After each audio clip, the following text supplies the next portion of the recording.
So we spent some time last week talking a little bit about this phrase "chazak v'yamatz" and "chazak v'yamatz me'od," and the reference to being very strong and courageous because of the conquest, the observance of the Torah or the law of the laws of the Torah, or the law specifically with regards to the conquest of Canaan. And we talked about that last week. It's all posted, and I'm going to continue here from verse 10, pasuk Yud. Vayitzav Yehoshua et shotrei ha'am lemor. At this point, Yehoshua now turns to the people and goes through the officers, and he starts to instruct them in preparation for what is going to be the crossing of the Jordan River and the entrance into the land of Canaan. Ivru b'kerev ha'machaneh. He tells the officers, the people, the leaders, to go through the camp. And tell the people, instruct them. We always have this question: how does, in a world pre-electronics, how do you communicate with an army of hundreds of thousands? You had a rank. That's what the rank and file. That's what the hierarchy of command was for. So you turned to the shotrim, and they went through the camp. Prepare food. Because in 3 days you are going to pass over this Jordan River. Time to go and conquer and settle the land that God has promised us. If you remember our discussion from a few weeks ago, Reuven, Gad, and it always translates half of Menashe. It's not half of Menashe, it's a part of Menashe. Chetzi can also mean a part, and it's only part of the tribe of Menashe. Nonetheless, he says, Amar Yehoshua lemor, Zachor et hadavar shesivatchem Moshe b'ed Hashem lemor. Remember your pledge, your commitment to, and the command that Moshe gave you. Lemor, Hashem Elokechem eniach lachem natan lachem et haaretz hazot. God has enabled you to stay, or your families to stay, and to settle this land taken from Sichon and Og. Nishechem tapchem umiknechem yishu ba'aretz asher natan lachem Moshe be'ever hayarden. Your family, your wives, your children, your possessions, everything stays here. But you ve'atem tavru chamushim lifnei achechem kol giborei achayil ve'azartem otam. But you shall pass before your brothers, armed, part of the battle force of the war. Chamushim lifnei achechem kol giborei achayil, mighty men of valor, ve'azartem otam, and assist them. Ad asher yaniach Hashem la'achechem kachem v'yarshu gam hem et haaretz asher Hashem Elokechem noten lahem. You have to be part of that war until the rest of the tribes of Israel are able to settle in their land. Then you can go back to your land and you can continue to live there and settle there. The part that Moshe gave you on the east side of the yard. Vayanu et Yehoshua lemor, they answered Yehoshua, saying, Kol asher tzivitanu na'aseh et kol asher tishlachenu nelech. We will do what we have been commanded. We will go where you send us. We are ready to be the... And in fact, they did. In fact, we'll see it later on in the text, that they, in fact, were the first. They were the chalutzim. They were the first ranks of the soldiers in the army of Israel. It was a very powerful and very inspiring role. And their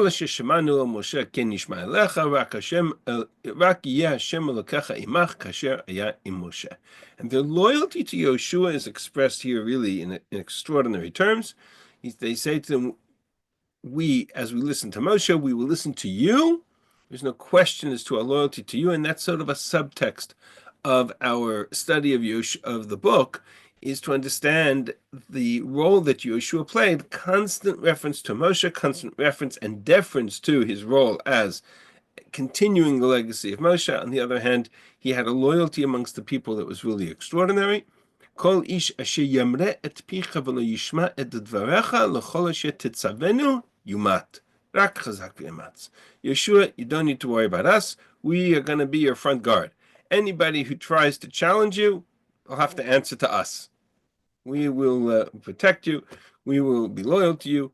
Be strong, be courageous. Charge, as they say, right? Let's go. I want to pick up one observation here, actually two. One is a sidebar altogether, and that is the word chamushim. Clearly, in this context, the word chamushim means armed, chamush. This is a fascinating role, but it's a window into a fascinating balance between pshat and drash.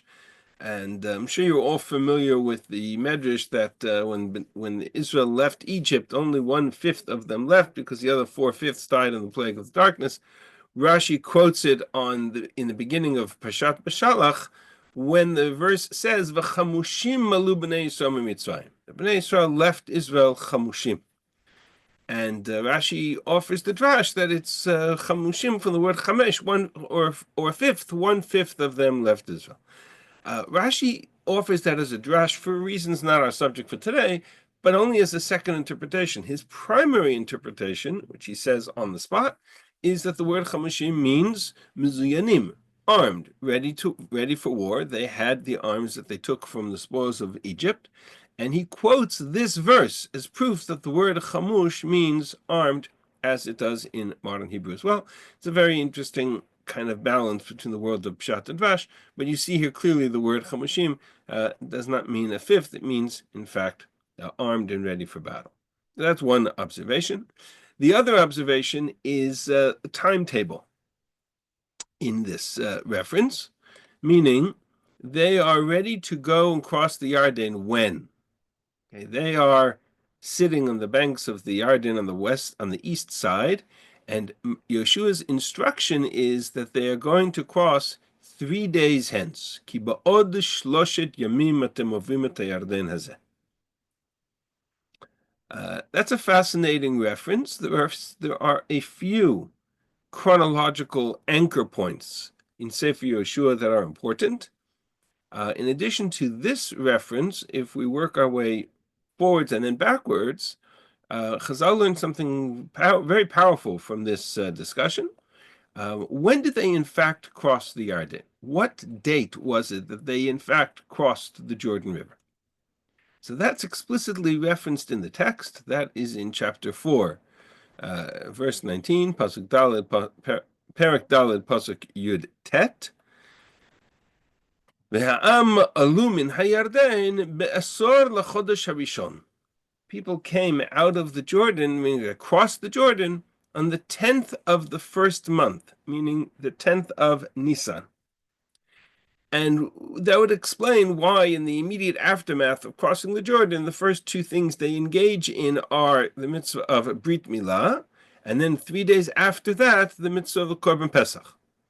Because they're literally Erev Pesach. That's when they come out of the Jordan on the 10th of Nisan, and then 3 days for Brit Milah for the entire generation. We'll study that chapter a little bit later in the course, and the mitzvah of the Korban Pesach.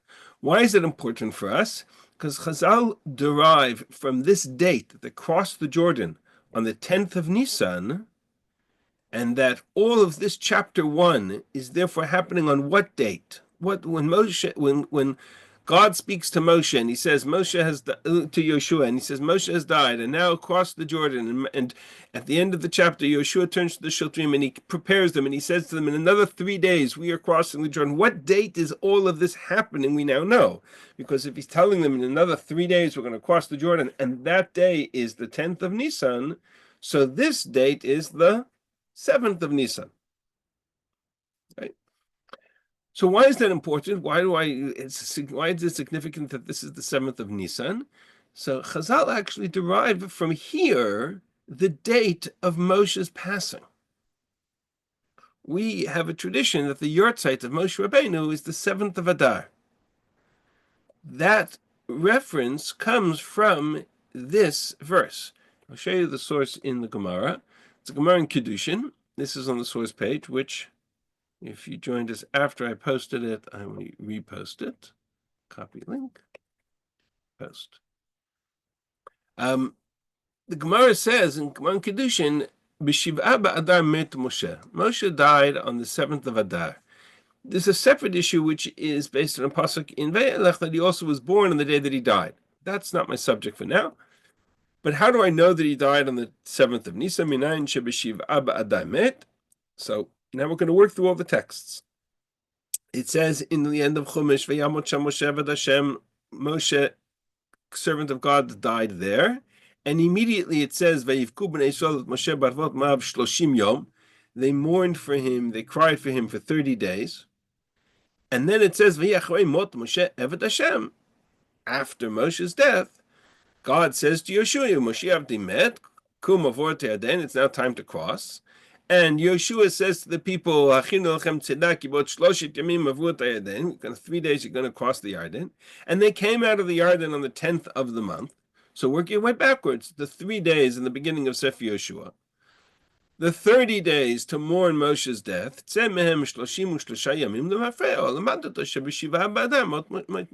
there we learn that Moshe died on the 7th of Adar.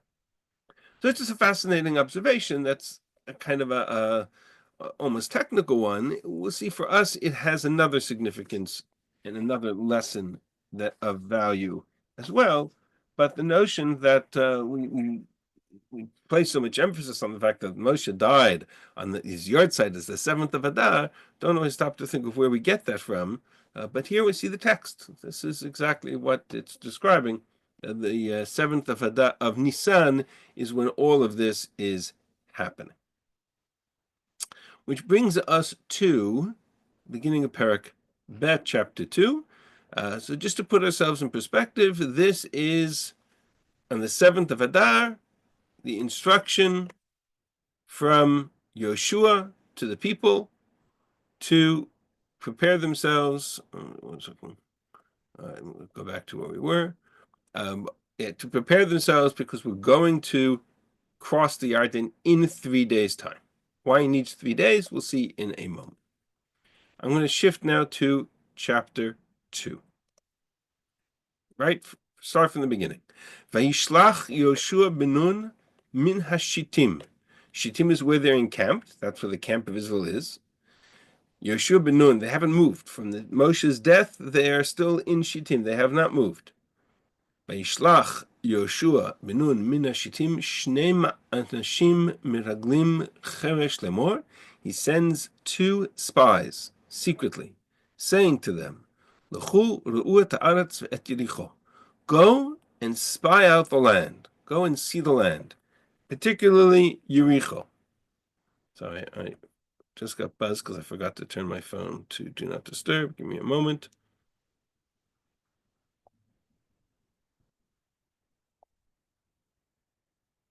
Sorry about that. Go and spy out the land, particularly Yericho, because that's the first city they're going to conquer. Vayelchu. So they went. The spies were sent. They went. They went to the house of Rachav. We'll talk about that in a moment. But we all know the story. So I'm going to, text-wise, we're going to run through it, but we all know the story of Joshua's spies. But I want to highlight 2 interesting points right from the beginning as a kind of introduction. There's no transition between chapter 1 and chapter 2. Chapter 1, he's talking to the Shotrim, and he sends them out to the various parts of the camp of Israel to prepare them for 3 days from Shittim, because they're going to cross the Jordan. And then, he sends out the spies.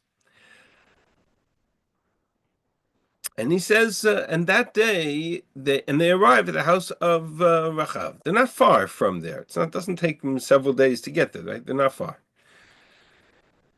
Is there a map of where they are? No, just maps of the archaeological dig of Tayyirich. Okay. It was told to the king of Yericho, saying, Behold, there came men from Israel this night to spy out the land, to spy out the city of Yericho.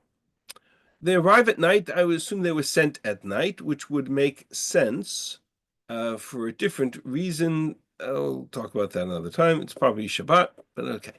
Vayishlach melech Yericho l'chav lemor, tzia anashim habeim alayach asher ba'u lebeitecha. they're immediately discovered. Yericho, king of Yericho, says to Achav, give us the people. And in the meantime, she took them, she hid them, and we're going to talk about that in a moment. I just want to skip and jump to a particular reference at the end. So in the meantime, she had taken them up to the rooftop and she hid them there. And when the king's men came, she let them out through through the window into the outside of the city.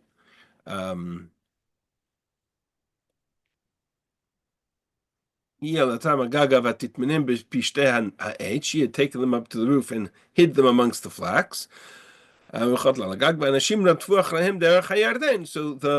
where did the king's men go chasing after them? The king's men went chasing them towards the Jordan because the camp of Israel is on the other side of the Jordan. From so Yericho, she says to them, they left. Right? That's what she said. She said, sorry, I skipped a verse. She took the two people up to the rooftop and she hid them. But Toman, she says to the men, they did. They came to me tonight. I don't know where they're from. The gate is about to shut. At dark. They closed the gate of the city at night. Anashim Yetzel, they left. I have no idea where they went. Go chase them. Go find them. You'll find them there.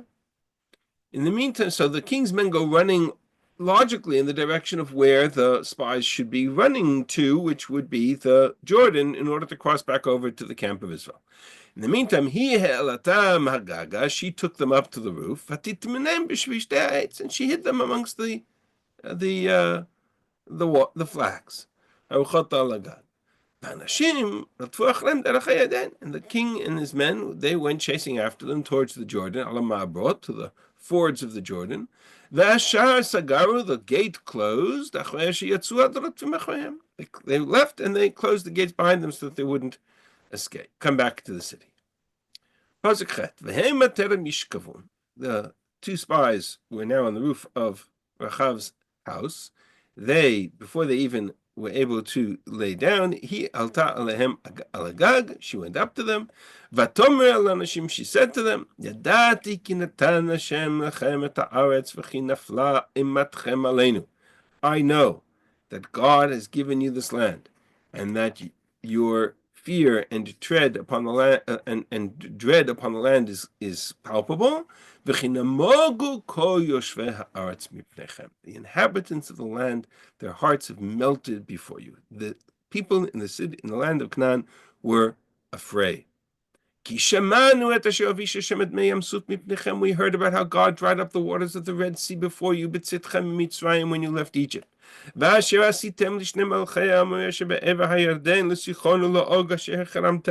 we heard all the battle stories about the wars with Sichon and Og. We heard, and our hearts were melted. There's nobody here who's going to challenge you, who has more fear of you.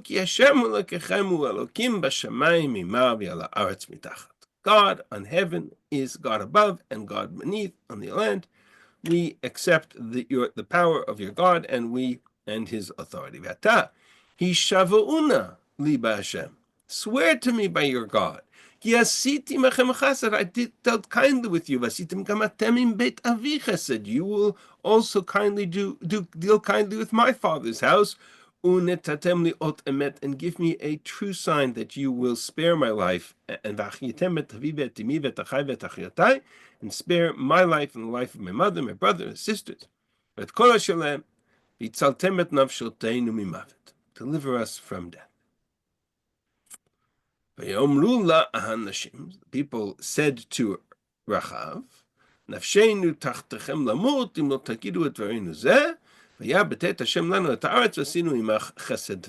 we will indeed pay you back kindness and truth. Just know that we are you may not tell anybody of this. This is a secret between us. And and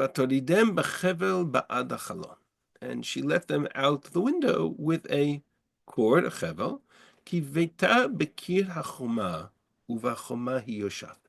because her house was inside the walls. Walls in ancient walled cities were double walls, and they were an inner wall and outer wall, and her house was sitting inside the wall. And so from her window, she could let them out, and they could escape outside the city since the gates were already closed. And she says to them, go to the mountains. Because the king's men were chasing across the Yarden. So if you need to hide until they get back. Hide there for 3 days. This is why I read this now, because we're going to get back to those 3 days.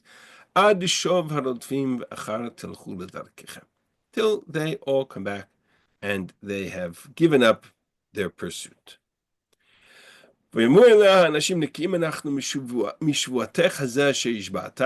will be free of this oath if you tell it to anybody.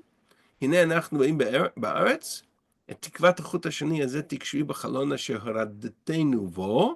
we come into the land, this red thread, this scarlet thread, which you used to let us down out of the window, you need to leave it here so that there's a sign to which house is yours, because they're not going to go looking for an address. They're going to go conquer the city of Yericho. They're not going to go look for an address. Okay, where is the house of Rachav?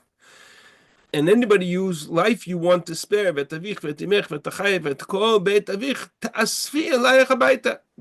your whole house, family into this house. We will spare this house. But know that but you may not leave this house, right? This house is sanctuary. If anybody who leaves this house we won't be able to identify one from the other. But if they stay in this house, their blood will be on our heads if anybody touches them. And if you may not tell anybody of this oath, this agreement. They all agree. They leave. And she leaves the red cord, the red rope in the window. The spies went and they sat. They remained in the mountains for 3 days. At Shavu Harotfim. The pursuers, they sought for them high and low, could not find them. So at the end of those 3 days, the pursuers left, and the 2 spies came down from the mountain. They crossed back over the Jordan, and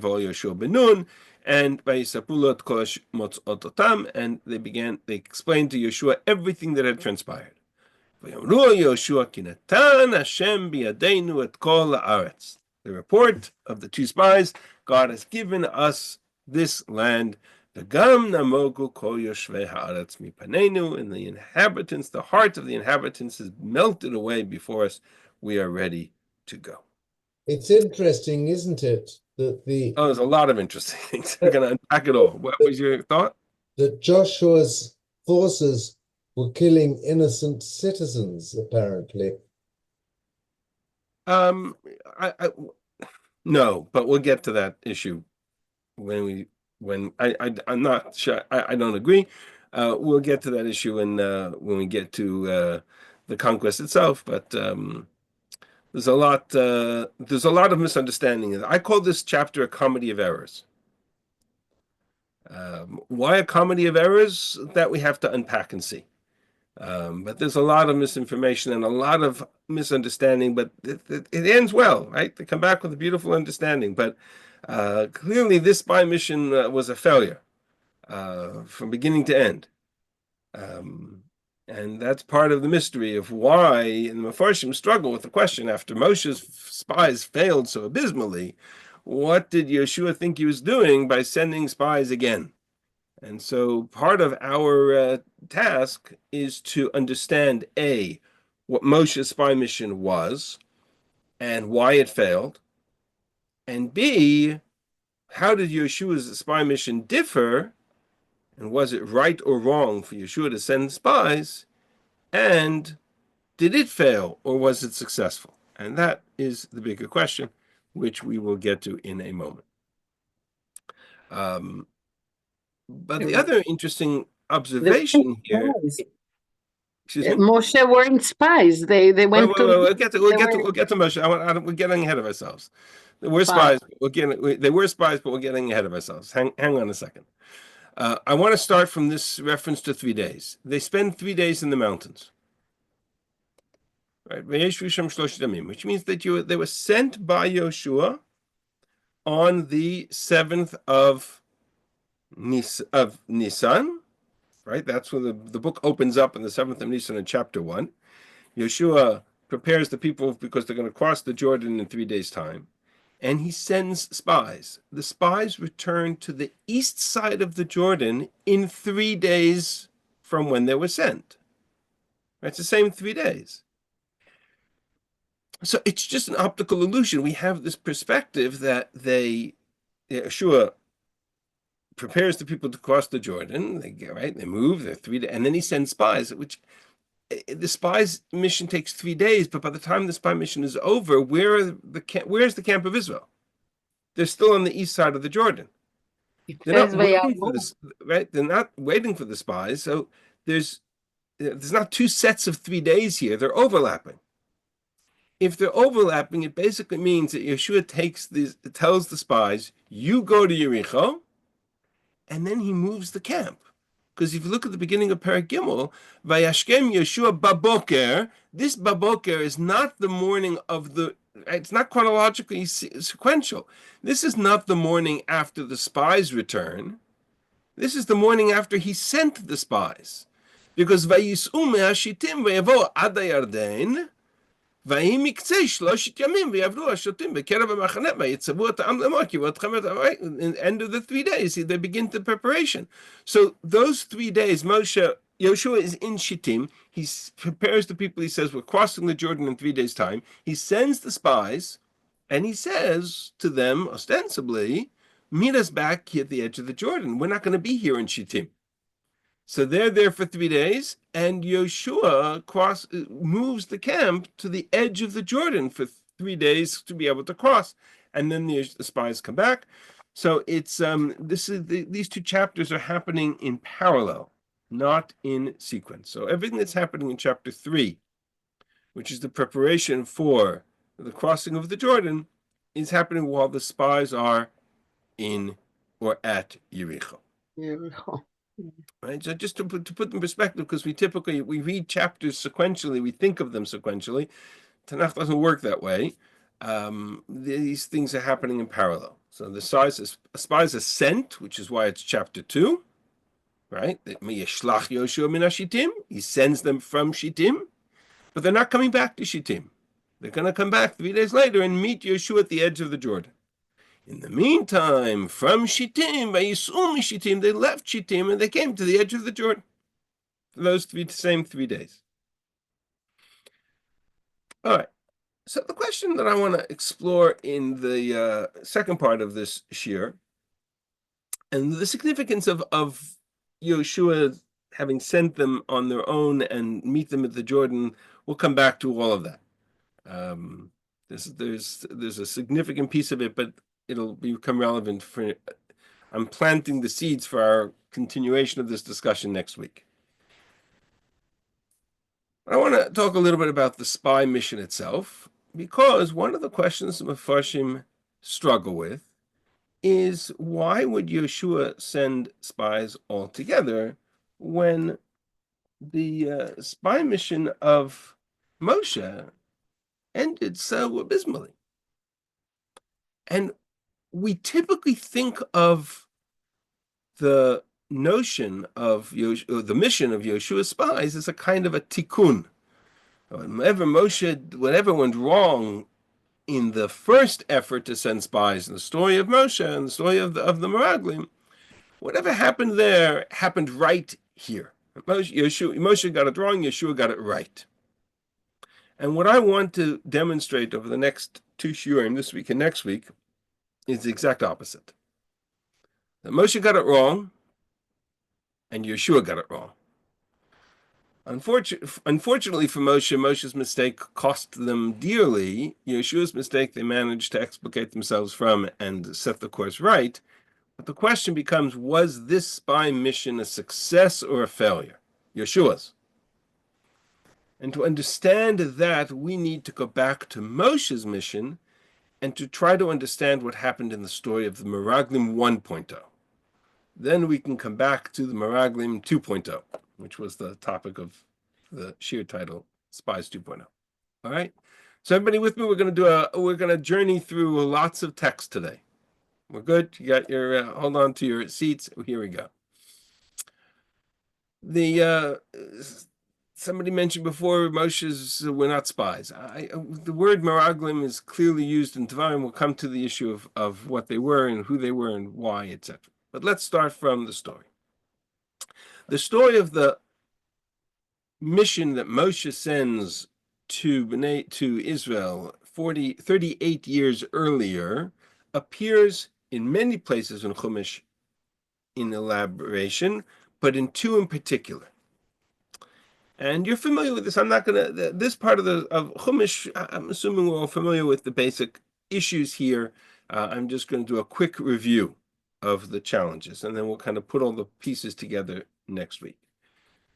But Moshe's mission, or the Meraglim as they appear in Bamidbar, chapters 13 and 14, which is where the story takes place. Year 2, they send people to Israel. They intend to come back with a positive report. They come back with a negative report. Everybody's complaining and fetching. They don't want to go to the land of Israel. Only Yehoshua and Caleb remain loyal. That's the story in a nutshell. But that's not the whole story. That's Bamidbar, Yud Gimel, and Yud Daled, we'll see. The other place where the story appears is in Devarim chapter 1, 38 years later, when Moshe is retelling the story to Bnei Yisrael.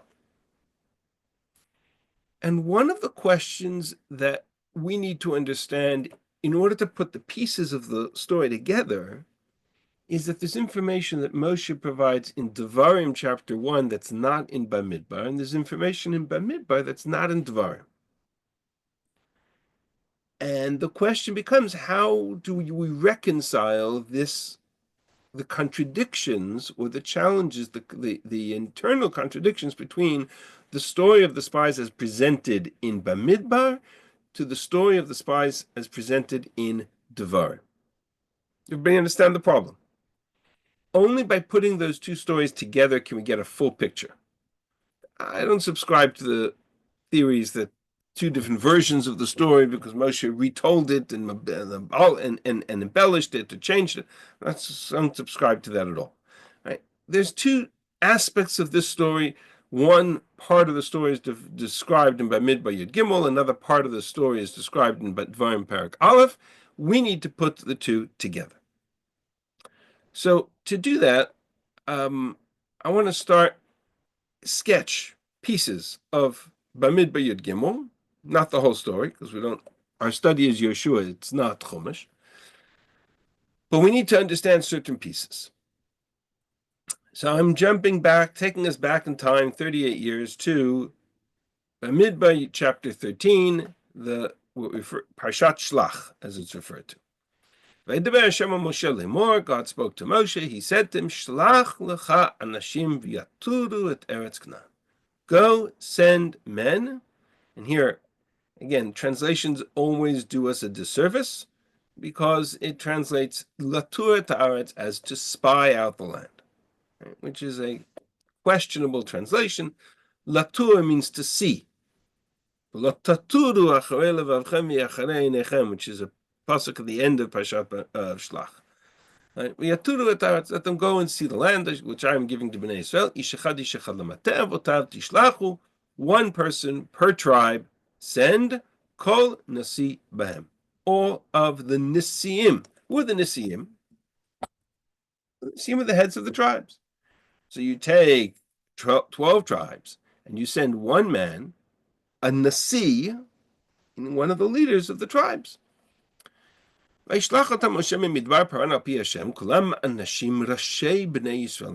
were men, heads of the children of Israel, the tribes of Israel, leaders amongst the tribes, the elders, the statesmen, the Nesiim, the Rashi Bnei Israel.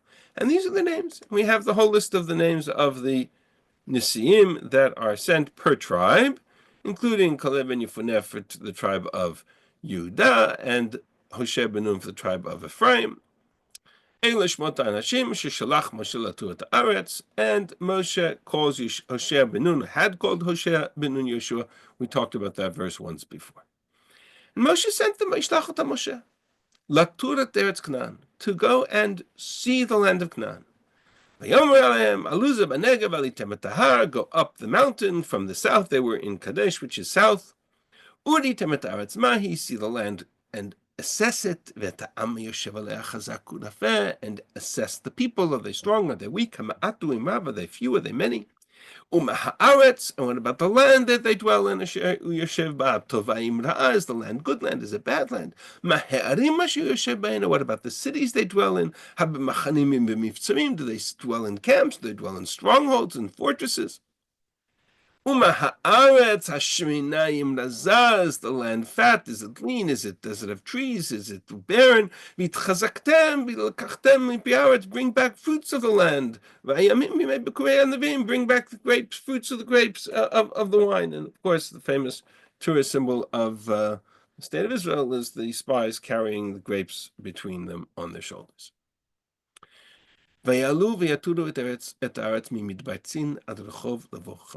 They went and they journeyed from Midbaitzin all the way to Levo Chamat. Just to put perspective, this is Midbaitzin down here in more or less the area of the Negev. And Levo Chamat is all the way up here north of Tzidon in Lebanon, northern border of Israel according to most authorities, and north of Damascus. And this is the journey that took, you understand why it took 40 days. Because they had to go all the way up north and all the way down south. So they come to Hebron, and there's this whole story in Hebron, and there are giants in Hebron. They come to Nachal Eshkol, they cut the branches from Nachal Eshkol, and they carried them and the staffs on their shoulders, famous imagery, and they go all the way up north. They come back 40 days later, and as we say, the rest is history. Yes, the land is good, yes, but Ephes, Yazam, the people are strong, and Amalek, and everything else you can just imagine the result of their report. Okay, that's chapter 13 in Bamidbar.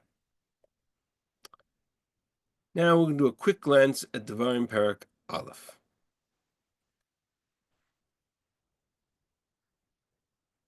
Devarim Parak Aleph begins as follows. They are sitting around Har Sinai for a number of months.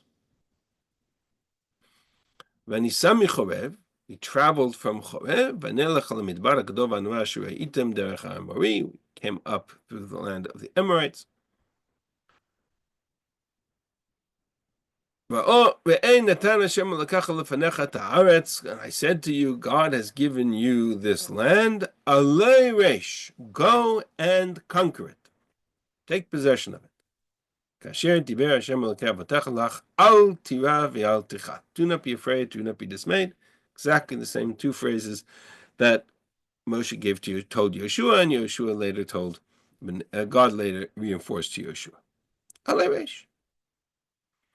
But you approached me first and you said, not so fast, we want to send people first. We want them to search out, to dig out, to seek out the land, to understand it. Let them return a report to us. Which road should we take to go up? Which cities should we come to first? And the matter pleased me. I took 12 men, one from every tribe, and they went up the mountain. They came to the area around Hebron, and they spied it out. There's that word l'ragel, hence they're called meraglim. Vayikchu miyadam mipri haaretz, they took of the fruit of the land, vayoridu aleinu, and they brought it back to us. Vayashivu tanu davar v'yamu, and they reported back to us, and they said, Tovah haaretz asher Hashem Elokeinu, the 10 land of the land is very good. That's the report. But you didn't want to go. V'lo avitem la'alot. V'tamnu et pi Hashem. And you rebelled. And the rest of it, as they say, is the much more detailed description of the rebellion, and how they claimed, how can we go up? Our brothers melted our hearts, and saying, "Am gadol v'ram imenu." There's a great nations there, greater than us. Adim gdolotu v'tzurot b'shamayim, great and fortified cities to the sky. We also saw giants there, gamanakim reinu sham, which is true in Hebron. And I said to them, Lo taratzum v'lo terum, and don't be afraid, don't be dismayed by them. God is with you. Hashem Elokechem olech lifnechem u'yilachem lechem k'chol asher aseh etchem b'mitzrayim le'nechem. He'll do what you did to Mitzrayim, but you didn't want to go. And so at the end of the story, God gets angry, and vayikzof vayishava lemor, and he takes an oath, and he says, Im yiran ish b'anashim ha'ela ador hara hazeh et ha'aretz ha'davar shenishbati latet la'avotachem. No member of this generation is going to see the good land that I promised. Zulati Kalev ben Yifnei Yeran, with the exception of Kalev. V'lo aten et ha'aretz asher darach bo levanav. I will give him the land he tread upon, which is of course the land of Hebron, Yan asher malech Hashem, because he was loyal to God. Yehoshua is not in that list for reasons that are unclear. And then the text says, and God was angry at me too, and said to me, you also won't go into the land of Israel. Yehoshua ben Nun, Yehoshua ben Nun, he is your assistant, he will lead the people.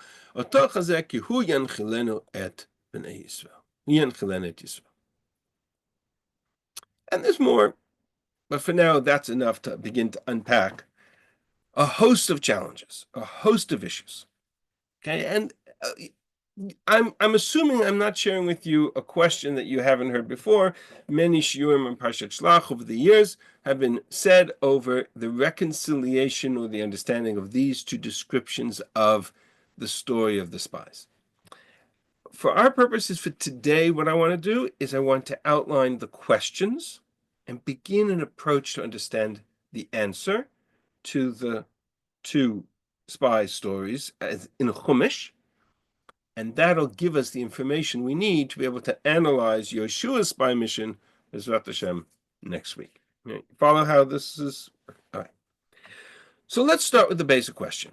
There are a host of contradictions between the story of the spies as presented in chapter 13 and in Bamidbar, and the story of the spies as presented in Devarim chapter 1. None of them are as dramatic as the first, which of course is the question that all the Mefarshim ask, including Rashi, on the first pasuk of Shlach Lecha Anashim, which is, what's the famous question? Shlach Lecha Anashim, God says to Moshe, send people to the land of Israel.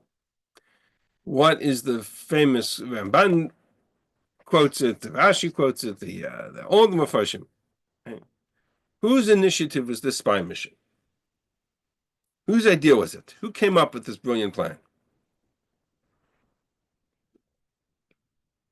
Now, for any question I ask, you have to be able to distinguish, because I'm going to ask the questions about the contradiction, to distinguish between the presentation in Bamidbar and the presentation in Dvar, because that's what I'm trying to do, is highlight the differences.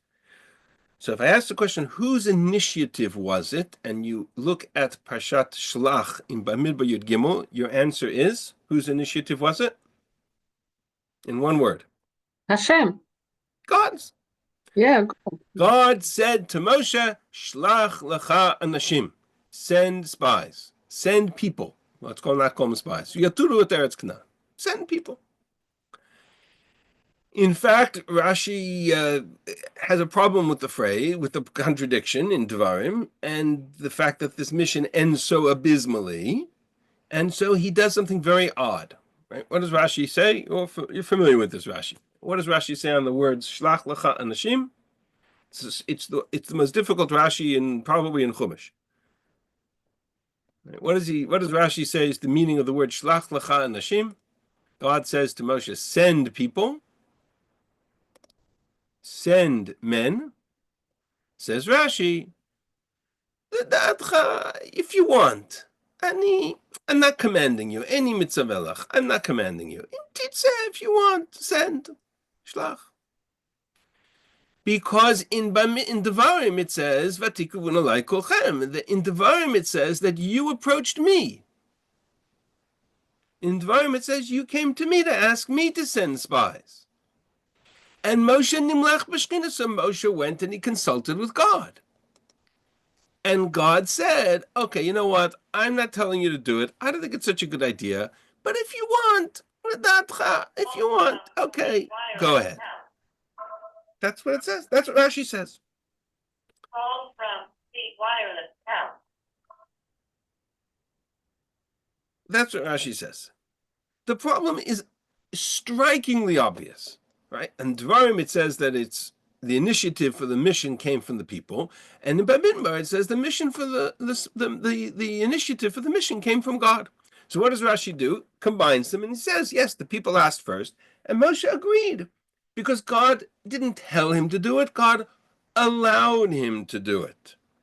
And as it says in Dvarim, Vayitav beinaya davar. So I thought it was a good idea. God didn't think it was such a good idea, but I did, so I sent them. You understand the problem that Rashi's created for us? Rashi is an attempt to address the most profound distinction between the two versions of the spies. Rashi has created for us a very problematic grammatical rule that the word lecha, as a verb adjunct, as an addition to a verb, means it's optional. You follow? Shlach lecha. I'm telling you, I'm not commanding you, but if you want, lecha, of your own accord. Opening of Parshat Lech Lecha, God says to Abraham, what does he say to Abraham? Lech Lech lecha. lecha me'aretzecha mimolatcha mibeit avicha, lech lecha, go to the land that I will show you. What does Rashi mean to say? Lech lecha is optional? If you want, you can go to the land of Israel. If you don't want, no. Shlach lecha, lech lecha. It's the same phrase. It's the same grammatical structure. How does the parsha of the Akedah begin?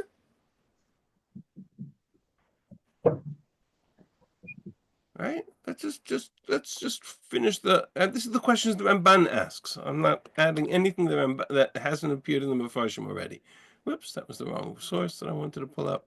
Let's pull up Chumash Bereshit, chapter 20. Oh, no.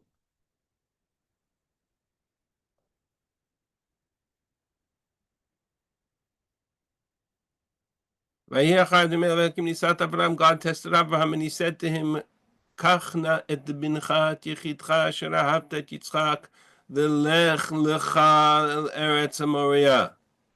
Go to the land of Moriah. V'aleu sham nola. Well, is that optional too? Akedah was also optional. Lech lecha. It's the same phrase. Lech lecha, shlach lecha. Is Rashi suggesting that every time the addendum of lecha appears to a verb, it means it's optional? Ramban says that's craziness. That's crazy talk. How can you do that? And so he says, no, it's commanded. But in Dvarim it said that the people wanted to send spies. So here's my first contradiction. Whose initiative is it? God commands him to send spies, and we're just going to call them spies because it's the easiest terminology to use. And the people ask to send spies. Now, do they both happen at the same time, as the Ramban says? I kind of navigate the story? I don't know. I just threw out the contradiction. All right, let's go to a next step. What was the purpose of Moshe's spies?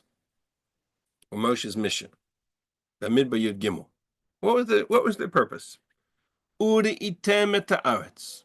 See the land. He commands them, he instructs them. He gives them very definitive instructions. Uri'item et haaretz. See the land. Its produce, its fertility. Is it fat? Is it lean? Are there trees? Bring us back fruits. Is the land good? Is it good for its and the inhabitants? Do they live in fortresses? Do they live in strongholds? Do they live in camps? Are they open? Is it easy to conquer? Right. So there's different parts of the story. You want to know if the people are strong or the people are weak, and you want to know if this land is fertile and the land can sustain fruit and the land can sustain an entire people. Good questions. What was the mission purpose of the spies as described in Devarim Parak Aleph? Yachbu lanu et haaretz, search out the land. When you search out the land, how much of the land do you search? What are you searching for? What are you seeking? Yeshivu otanu davar taderech asher na'aleh ba ve'et ha'arim asher navo alehem. The way to go up, the way to enter, and the city in which to come to first.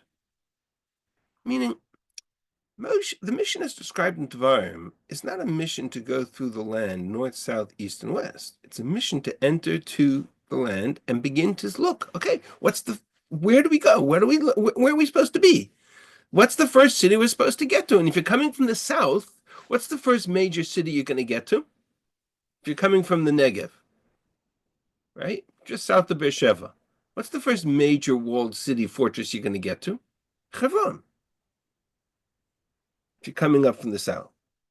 So that's exactly why they get to Hebron. Interesting, there's no reference anywhere in Devarim to 40 days. The reference of a timetable of 40 days does not appear in Devarim at all. They take of the fruit, they come to Nachal Eshkol near Hebron, they take of the fruit, they turn, come back. So from Latur, Nirot, to see the land, north, south, east, west, all the way up to Levochamat, 40 days and 40 nights, to Devarim, where the mission is to come to the roads and seek out the city and find its weaknesses and to understand how to conquer it.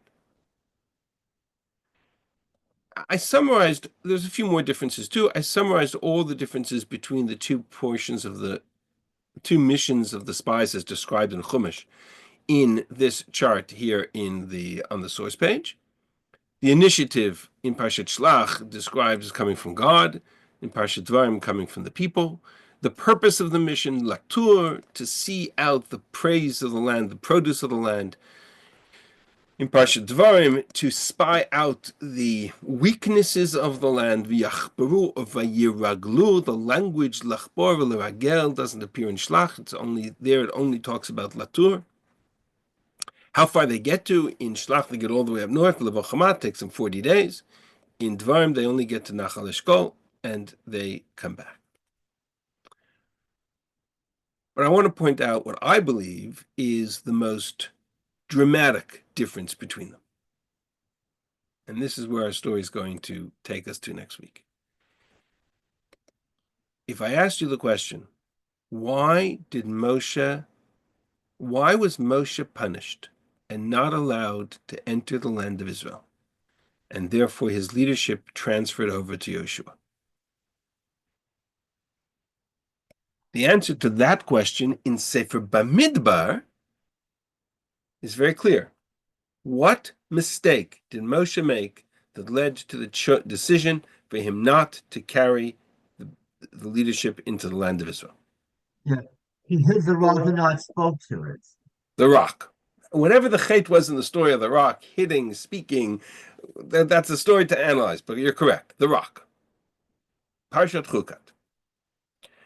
Okay. And explain to me in Devarim Parak Aleph, when Moshe is describing the spy mission and its failure, and God said to Yehoshua, to Moshe, Kalev is the only member of this generation who's going to see the land of Israel, it adds two psukim. Gam bi hitanaf Hashem Biglalchem lemor, gam ata lo tavo sham. Not only was God angry at the generation and said, this evil generation will not see the land,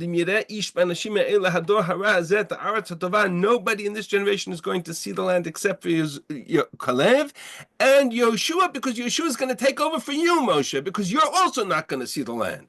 God was also angry at me because of you and said, you are also not going to go. Yehoshua ben Nun, he will take over. He was the other loyal spy in this story.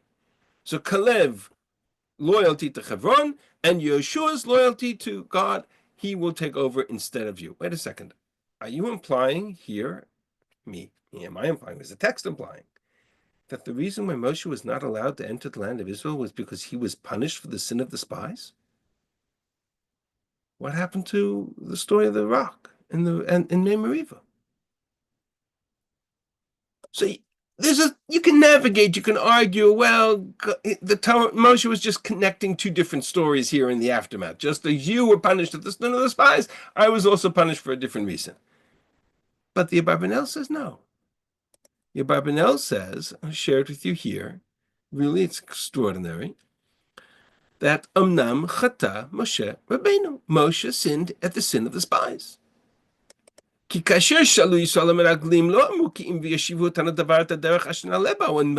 people asked for the spies, they only asked to go to one city and to address the one navigating point, which was where to go, what city to enter, and how to conquer that city. God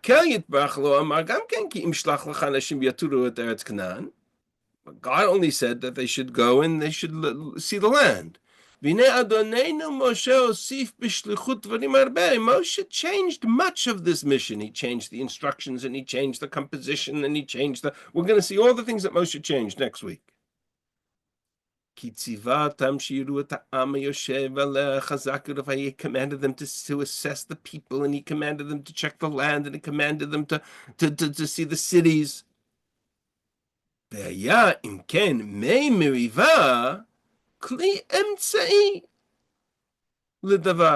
Mei Meriva was just an excuse. Lo sibat tzmit, not the real reason.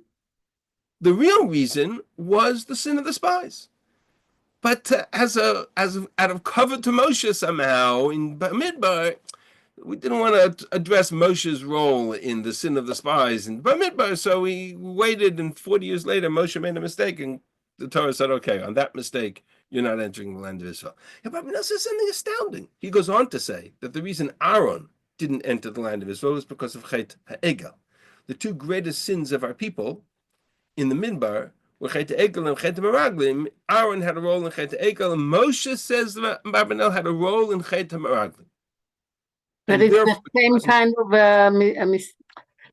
if you look at the rock, and then you look at Chet HaMeraglim, it's the same thing. He didn't follow exactly what God told him to do. So it's maybe, the but same. it's also 38 years. It's also 38 years later, so that's a problem. But yes, It's similar. But in the meantime, my point is that we need to begin, and we're going to continue this next week.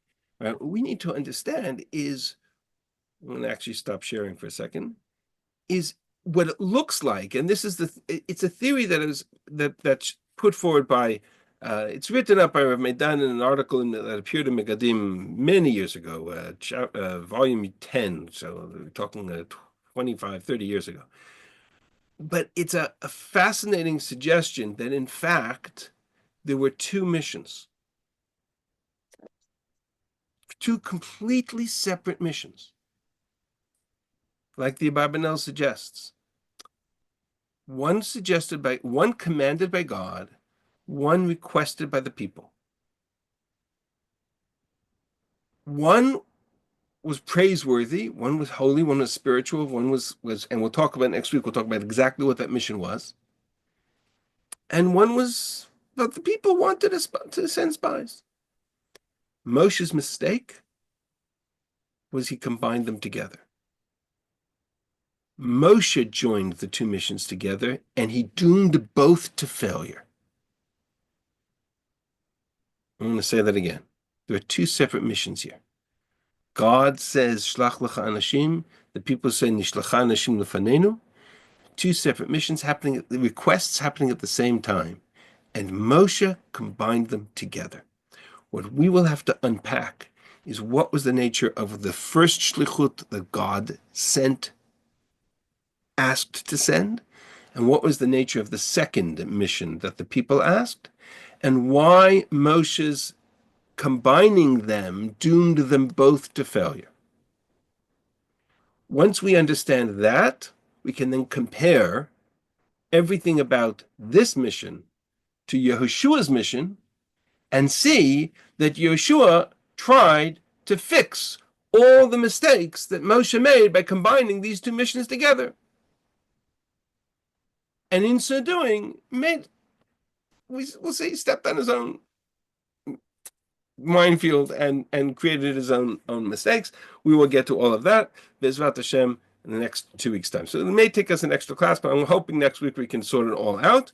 But this is really important to kind of have a sense of the picture of the terrain, to borrow a term, of the mission in Chumash as it appears in Bamidbar and Devarim, and the mission of Yehoshua as it appears here.